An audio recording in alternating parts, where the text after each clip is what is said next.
Hello everyone, my name is TheMadScorpyon and welcome to another reset update for the week of January the 14th. Now, Revenant Act 3 officially released last week, but this week we got even more, as the Vengence mission expanded upon that, releasing us back into the Prison of Elders, going after Skolas once again. Now, this is rated at 2040 light and it is unable to be done solo, so it's entirely possible that this is a really difficult activity because the original Skolas was also a difficult activity for its time. Regardless, that has officially dropped for everyone in Revenant. Now, in addition to that, Iron Banner is currently active, so if you're wishing to do trials, too bad for the next 2 weeks, you're going to be doing Iron Banner instead if you're looking for a sweaty PvP activity. More on that later. However, there was 2 other things to keep track of at the spawn page. You are given a pop-up that the Season of the Hunt flashback is currently active in the Eververse store, which basically some of the stuff from the Battle Pass, some of the big ticket items, has been reintroduced into the Eververse store. So if there was anything you missed out that you're really hoping to get access to once upon a time, this is now that time. There is some nifty weapon and armor ornaments in there. In addition to that, there was an update that released this week that kind of unnerfed target lock on SMGs and re-enabled shadow shots in the Vespers host dungeon against the servitor as a whole. So keep that in mind. I will have a run around on the back end of this video in case you're looking for the full past notes. However, we need to get into the week at large. The active Nightfall for this week in Grandmaster mode as well is the Battlegrounds Behemoth, which I remember dreading the name just because Battlegrounds and Grandmasters usually means for a mean mix, but at the same time this one was just a very ad-dense scenario, but it also wasn't very complicated. It essentially was run the activity the same way you normally would. Just keep in mind that you could, die at any point from very few bullets. Play it safe, play it smooth, and you're able to work through this one. The final boss is a bit of a mean one just because he has that weird version of a Cabal shotgun that blasts 8 rounds at one time. And per the usual, the final bosses also have a weird immunity shield. So that is a kind of tense moment to get through. However, this strike work through it. Even if you have prior experience running the basic version, I have more than enough faith that anyone can get through this as long as they try. Now, the weapon this week is one of a few types. It is the wild style double fire grenade launcher. What that means, it fires 2 grenades at once in its aggressive, unique frame. Now, is this something worth getting over other grenade launchers? It is entirely up to you. Personally, I did have my fun with this grenade launcher. I didn't exactly think it could be end game potential. It could be nifty right now just because of the breach and clear kind of shockwave kinetic tremors combo with grenade launchers could be powerful, but at the same time it is just kind of in an odd spot because it's powerful, but at the same time it doesn't really uproot something like Forbearance or otherwise something like Ignition Code with disorienting grenades. It kind of just is a fun grenade launcher for the average experience. Of course, per the usual with these weapons, the roles are unique and everyone has their own preferences, so I will leave that up to you whether or not you actually think this is worth hunting. Now, going into the Crucible modes currently available, there is of course Iron Banner, like I mentioned, which it actually has 2 modes to my surprise active at any time, supposedly, because right now there is both Eruption and Control at your leisure that you can pick between one or the other. Control is the basic standard Destiny 2 domination, capture and hold flags, you'll get more score, and otherwise slay out the opponents when you can. But with Eruption, it's a little bit different because it's kind of like a version of kill streaks, or in an odd way, where the more you kill, the more ability energy you get in return, but you have to continue to defeat opponents, otherwise before too long you will kind of pop like a bubble and your kill streak is officially over. On that essence, I will just remind folks with Iron Banner, as this is the last one for Revenant before Heresy, usually between every season there is a set of guns, usually 2, that are taken out of rotation and 2 other ones that are brought in, whether it is 1 new one old one revamped, or 2 entirely new ones or 2 entire revamps. Regardless, there will be 2 weapons that leave the active rotation and 2 that join the rotation. So keep in mind, that doesn't mean they won't be unobtainable anymore, I should say, but they are far easier to obtain when they are in the rotation. They will become more expensive per engram and for Glimmer once they go into the Legacy section. Now, keeping in mind for Crucible, again, there is boosted ranks between both Iron Banner and Crucible, so if you feel like vibing out the doubles, there is that. Now, there is some basic Crucible modes. Iron Banner has taken a basic quick play, but there is Supremacy available, in case you're wondering. And then there is Showdown for competitive in the usual Rumble comp and, competitive. So with that, that is pretty much all to report on the Crucible side of things. Now into the bulk of featured activities, we do have, of course, per the usual, 2 raids, both being Root of Nightmares and the Deepstone Crypt. Now, they're both kind of in the same field in terms of accessibility. The only difference between the two is that Deepstone Crypt doesn't have a master mode, so there isn't any adepts to earn. However, they both have red borders to earn. They're both are random drop exotics that come from this one, and there is, in one essence, focused armor, again because of the master mode. So keep that in mind. Both are red border farmable, exotics to earn, challenges to go for. So they're both kind of along the same essence of most of it is ad clear encounters. There is 2 bosses in each, but at the same time, these are raids that I would say is good for a starter person just because there are simpler mechanics between the both of them. And again, there are some pretty good guns that can be farmed for red borders and crafting, so they are both good options for farming this week. Next, in terms of dungeons, I would say kind of a weird spot because there is Prophecy and Ghosts of the Deep. Prophecy is a good one because not too long ago it was refreshed and there was some nifty rolls and new origin traits you can earn from this new version of Prophecy. However, per the usual, most dungeon guns are not craftable, as is the entirety of Prophecy, so you'd have to find the unique roll and then double enhance it in case you want the peak roll of it. But then it goes to the deep. It is a very similar essence where you do have weapons that you have to grind out the rolls for, a killer armor set that I would generally recommend getting the ornaments for all 3 versions. However, per the usual, it is the walking underwater simulator, so it does take quite a while. There is some bosses with some more health than their frame or enemy type would deserve. However, you know, it's still up to you. I know some people absolutely adore that dungeon and playing it. Meanwhile, most people are just kind of tired of running dungeons that take 2 hours to get to start to finish. Regardless, at the same time, we do have another weekly exotic mission, which is the Nord Avalon mission, aka the Vexcalibur mission, diving into the Vex network to get a nifty Void Overshield glaive. Now, I would wholeheartedly recommend collecting this because even though glaives might not be the best, I know a lot of people kind of are iffy about glaives. I would say Vexcalibur is one that if you don't like glaives, this might make you like them because it is very good for a solid void build, especially if you have a build that is lacking an exotic that can exactly fit, and this one is just more survivability in the end of times. Anyways, going over the raids, we do have 2 focuses in terms of master mode armor farming from Salvation's Edge. We do have mobility, and Root of Nightmares is intellect focused in case you wish to farm out the armor from said raids in master mode.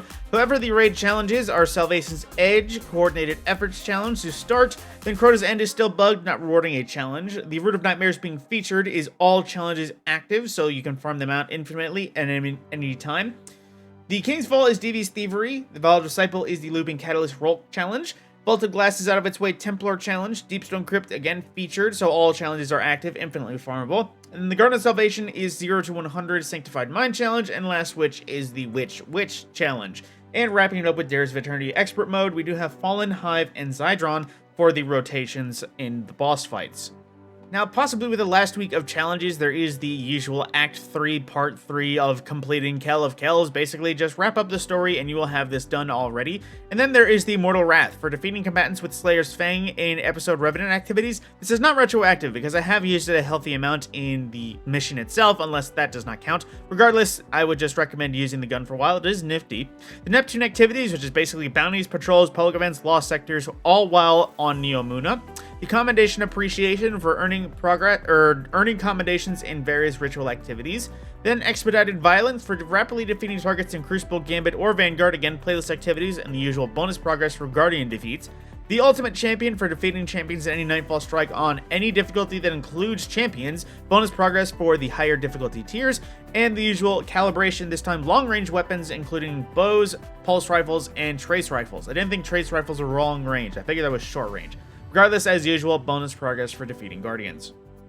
Keep in mind as the episode comes to a close that the Revenant tab right here of seasonal content will, of course, disappear, but it won't be inaccessible. It will randomly rotate in and out for Bright Dust, and it will eventually enter the archive. So if you want to get something specifically from this season, be sure to check it out in the tab and get what you want now, lest it disappear for a while. But in addition to that, like I mentioned earlier, there is the flashback to the Season of the Hunt, which gives you access to the Antiquity ornament for the Duality shotgun, which is a cleaner look for Duality in a total. The Silencing Shot finisher, which is basically the Cade killing whisper shot that Uldren did once upon a time, in case you want to relive traumatic nightmares. And there is, of course, the Victory Pose emote, which is, I would say, the least valuable thing in this bundle. And then there is the variety of Steeplechase or other armors that came with this. The Titan is a little bit weird looking in total, but the Hunter comes with some nice dark cloaky spikes, and the Warlock looks definitely Witch Doctor energy. I would wholeheartedly recommend this because there is some parts that is really good adapted to other armors. Regardless, that is the flashback that is in the store. There is, of course, the Bright Dust to go through, starting with Shattered Sinew, which is... I know sinew is kind of another word for flesh, but man, I actually kind of really like the vibe this is going for with this armor. White overtones, red undertones, and highlights. I am kind of really actually liking that. Then there is the Empirical Imperative, which is flashback to Season of the Seraph, Season 19. This was the armor set that came with it, essentially. This is the same color pattern that we're going for. Black carbon fiber with Ukrainian yellow and blue. Regardless, next is the Overflowing Treasure projection, which I'm just going to leave it at that. It is a ghost projection. Then the Feast of Feelings emote, which is just you eating your feelings in a rain cloud, in case you wanted to look like you're feeling on the inside and the outside. But regardless, next is the Synchrotron Advancer, which is one of those ships that I like because it looked like it would be fast, because it also looks like it is a railgun living. Regardless, it is a pretty simple ship. It's a kind of weird shader, simple trail. Otherwise, it is just a ship. Nothing much more to say. Next in the brightest offers for our shaders, Deep Sea Jaunt, which looks appropriate because it looks like it would survive the deep sea, but the shader itself looked better on armor than it does on guns, if I recall. Verdigris, which is from Season of the Joker, Season of the Drifter, that's more appropriate, which is just kind of variety shader that looks green, minty. I would say this is better being just called mint, because that looks minty.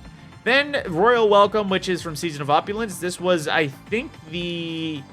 not exactly Menagerie shader or the Raid shader. I think this, I mean, it looks appropriate for Callus, but I don't think this was anything in particular aside from Eververse.